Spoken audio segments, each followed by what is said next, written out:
Ben Tahsin Saraç'a ait olan bir şiiri okumak istiyorum. Karşıyaka'nın Üç Gülü isimli şiiri okumak istiyorum. Ve hemen ardından arkadaşlarımız Nurhak şarkısını seslendirecekler.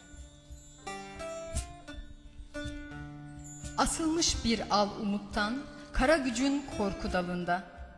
Şu can topraktaki üç fidan ölü. Ve artık ölmezliğin son boyutundan göverir yeşil bahar yağmurlarında. Deniz gülü, Yusuf gülü, Hüseyin gülü. Ölümdür kimileyin kavganın tek ödülü. Kan çiçeği sökün arkalarından, açmış böğrünü hepsine ana sıcaklığında.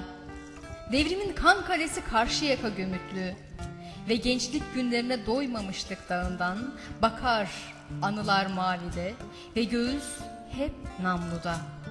Deniz gülü, gezmiş gülü, aslan gülü, inan gülü. İnanç bir deli çay ki yeşertir bir gün çölü. Karşıyaka'nın üç gülü, yürek dalımda gömülü. Karşıyaka'nın üç gülü, tüm kan çiçekleriyle göz pınarlarıma gömülü.